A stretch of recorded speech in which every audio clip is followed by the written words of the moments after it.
Salut c'est Zim. Alors on commence la première vidéo ensemble puisque vous démarrez le scrap.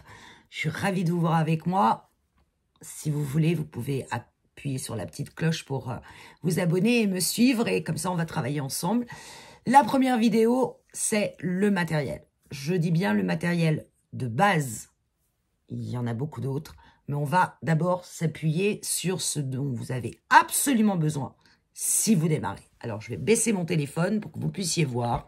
Voilà, tout à peu près est sur ma table de travail. On va enlever ça, on s'en fiche. On va donc commencer par travailler le matériel indispensable au scrap. Le scrap, ça se travaille avec du papier. Donc, on va avoir un crayon de papier, mais pas n'importe lequel crayon de papier. Non, un critérium avec une mine assez fine, de façon à pouvoir tracer des traits fins sur notre papier et pas un trait épais qui peut faire parfois 1,5 mm. Et vous allez voir qu'en scrap, 1,5 mm, ça compte. Donc, un crayon de papier. Qui dit papier dit qu'on va couper ce papier. Et pour ça, il vous faut, bien évidemment, une paire de ciseaux, tout ce qu'il y a de plus basique, que vous avez certainement dans votre trousse. Mais il vous faut, indispensable, une paire de ciseaux qu'on appelle des ciseaux de précision. C'est-à-dire qu'ils vont couper jusqu'au bout de la lame et dont on va se servir pour découper tout autour de petits motifs que l'on veut garder. Ça s'appelle des ciseaux à détourer. Les miens, personnellement, c'est des Jim Holtz. Je les ai achetés sur Amazon et ils doivent valoir une dizaine d'euros. C'est un investissement, mais croyez-moi, quand on passe beaucoup de temps avec sa paire de ciseaux à la main et à découper des tout petits bouts ou découper tout autour d'un petit trait, vous avez intérêt à avoir des ciseaux confortables au niveau de la tenue et de la tenue pour la main. Donc, des ciseaux de précision. Moi, ici, j'investirais dans ceux-ci, les Tim Holtz sur Amazon. On va aussi découper le papier avec un massicot. Massicot, c'est ça. C'est un engin qui permet de placer le papier sous la lame. Et vous avez sur un massicot deux types de lames différentes. Une lame qui sert à découper le papier, hop, et une lame qui sert à plier le papier ou à scorer le papier. Terme de scrap, faire une ligne de pliure avec la lame gris clair en l'occurrence, ça s'appelle scorer. Ça va faire une ligne que vous voyez et qui va vous permettre de plier le papier le long de cette ligne. Voilà. Avec un massicot, vous avez une règle de graduation pour couper ou plier à l'endroit que vous voulez. Ça se replie. Alors, le massicot, vous pouvez en trouver chez Action. Ça vaut pas très cher. Ça fonctionne. Si vous commencez, pourquoi pas. Après, vous allez vite vous rendre compte que le massicot de Action, il est bien, mais parfois, il coupe pas droit. Et ça va vous poser un problème sur vos pages de vos albums. Donc là, je vous conseille aussi d'investir sur un massicot. Alors, le meilleur rapport qualité-prix pour moi, c'est le Artemio, qui doit valoir dans les 12 euros, avec des lames que vous pouvez changer. Ce massicot Artemio, vous pouvez le retrouver sur un site qui est très global en scrap, où vous pouvez trouver tout le matériel nécessaire, qui s'appelle Craftelier. Attention, Craftelier met un certain temps à livrer. Autre site de scrap assez global, assez complet, c'est La Fourmi Créative ou La Fée du Scrap, peu importe, qui livre un peu plus vite. Et donc, le massicot, plutôt Artemio en rapport qualité-prix. Le mien, perso, c'est un Stampin' Up. Alors, Stampin' Up, c'est une autre marque de scrap que vendent des revendeuses de scrap, de matériel Stampin' Up, qui est un matériel qui vient des États-Unis. Ça, c'est le haut de gamme. Si vous démarrez, Artemio, c'est très bien et restez-y. Voilà pour ce qui est de couper le papier. Donc, soit avec les ciseaux, soit avec le massicot. Dans le scrap, on ne travaille pas que le papier. On va travailler aussi avec de la cartonnette. Moi, personnellement, je travaille avec de la cartonnette de 2 mm. Cartonnette que j'achète sur Amazon, en feuille A4. On en reparlera quand on verra la vidéo sur les papiers. Et pour couper la cartonnette, vous pouvez la couper avec un cutter. Les ciseaux, vous oubliez. Moi, j'ai massicot un peu particulier. Vous voyez qu'il n'y a pas de réglette ni quoi que ce soit. Par contre, ce massicot a une lame qui est assez profonde et qui va permettre, quand on appuie, de rentrer dans la cartonnette et de couper votre cartonnette le long d'un trait, puisque là, en l'occurrence, on n'a pas de réglette sur le côté. Ce massicot-là, je l'ai trouvé chez Truffaut, je crois. Et ma foi, pour couper le carton, j'ai pas trouvé mieux. Il y a peut-être des choses qui existent, type guillotine. Donc, c'est un massicot avec une guillotine et qui vient couper. Ça vaut, je ne sais pas ce que ça vaut. Je m'en suis jamais servi. Je pense que des gens l'utilisent aussi. Moi, j'utilise celui-là. Et j'avoue que j'en ai pas été déçue. Ça fait 2 ans que je l'ai. Je n'ai jamais changé la lame. Mais par contre, je n'utilise que pour la cartonnette. Ensuite, lorsque vous réalisez des albums photos, il vous faut un kit reliure qui est composé de 3 éléments. Ceci pour dessiner vos coins. Ceci, c'est une espèce d'équerre qui va vous permettre d'avoir vos couvertures d'album parfaitement alignées et à l'équerre. Et une autre petite règle qui permet d'avoir un espacement moins important entre vos pages. Bon, on ne va pas rentrer dans le détail. Mais sachez que ce kit de reliure, vous allez tout le temps vous en servir. Certaines youtubeuses, je pense à Indiana Poppers, vous proposent de les fabriquer en carton.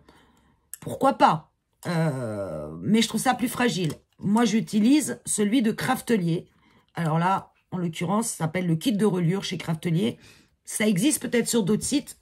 Moi, j'ai acheté celui-là, j'en suis ravie. Encore une fois, ça fait 2 ans que je travaille avec et j'ai aucun problème. On parlait aussi de couper le papier. Autre élément indispensable, c'est le cutter. Alors, le cutter, il y en a beaucoup qui utilisent un simple cutter que vous pouvez trouver dans n'importe quel magasin de bricolage.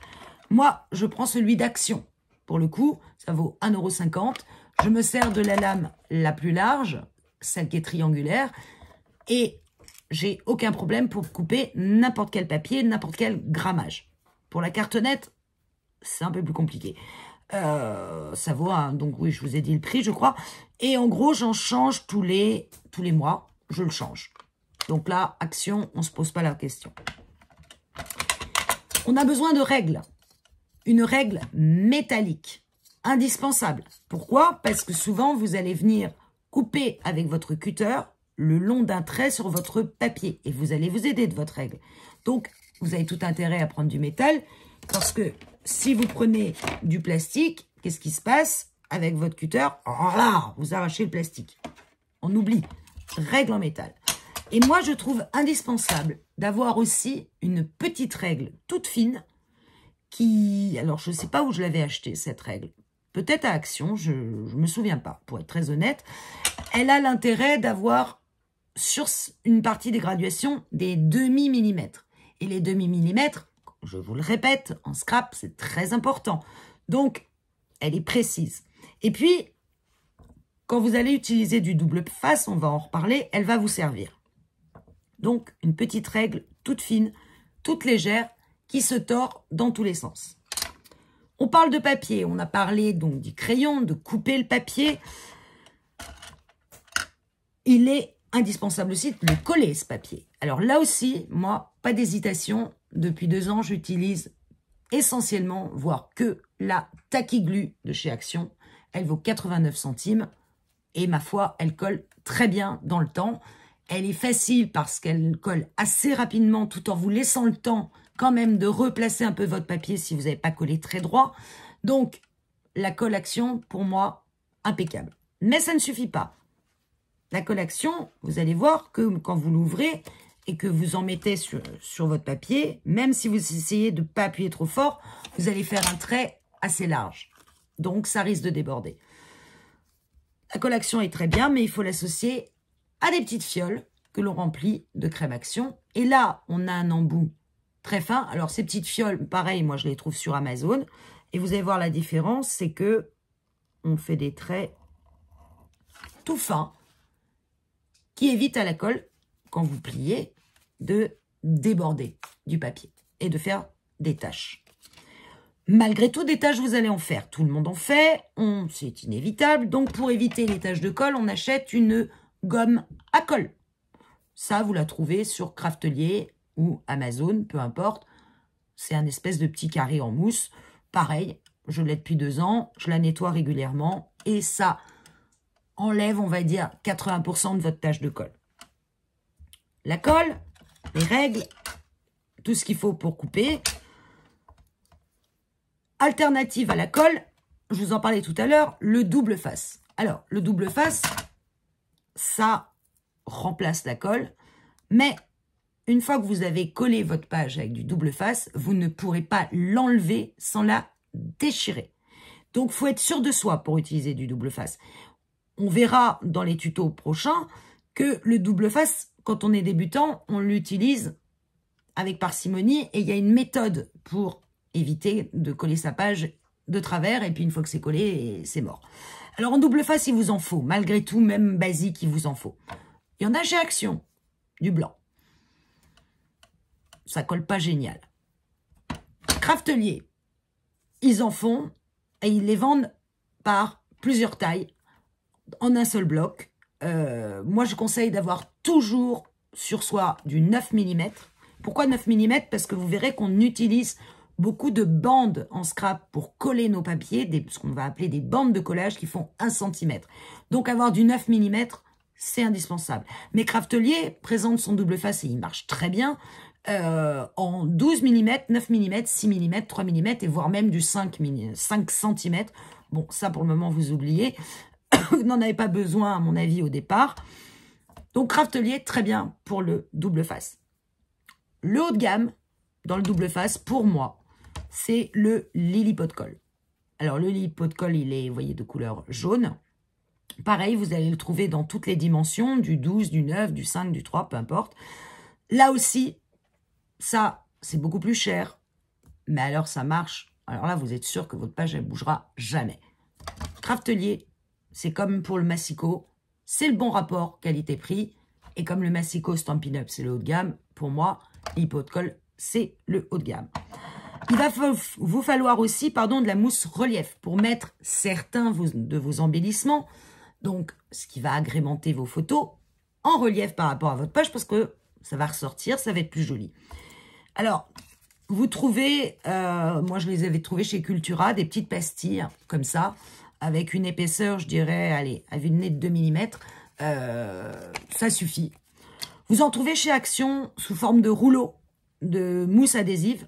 Ça marche, ça suffit aussi. Par contre, après, vu que c'est un rouleau et que ça va faire des bandes, quand vous aurez besoin de petits bouts, va vous falloir découper votre bande adhésive. C'est pas forcément génial. C'est pour ça qu'au démarrage, d'avoir des petits carrés, c'est bien. Sinon, vous avez la bande de chez Action qui marche. Et moi, j'avais acheté cela. C'est un rouleau aussi, mais c'est un rouleau de petits rectangles, comme ça. Chez Karine de Tout en Scrapant. Alors, Tout en Scrapant, c'est une boutique de scrap que vous pouvez trouver à côté de Rouen, mais qui existe aussi par Internet et qui vend ça. Et il n'y a que chez elle que je l'ai trouvé. Et franchement, ça, c'est génial. Peut-être que pour démarrer, à mon avis, ça suffit. Voilà. Et enfin, et important, je n'ai pas mis sur mon bureau et c'est un tort, il vous faut en matériel aussi un double face rouge. Alors, n'en prenez pas des tonnes parce que ça coûte très cher. Enfin, quand je dis très cher, c'est que 3 rouleaux sur Amazon, ça doit coûter dans les 8-9 euros. Ne prenez que du 9 cm. Vous allez aussi en trouver chez Craftelier. Ce scotch-là, double face, il est extrêmement puissant. Et il va vous servir pour tout ce qui est reliure d'album. Donc, il faut en avoir un. Pas toutes les tailles, à mon avis, c'est pas forcément... pour démarrer, ça sert pas à grand-chose.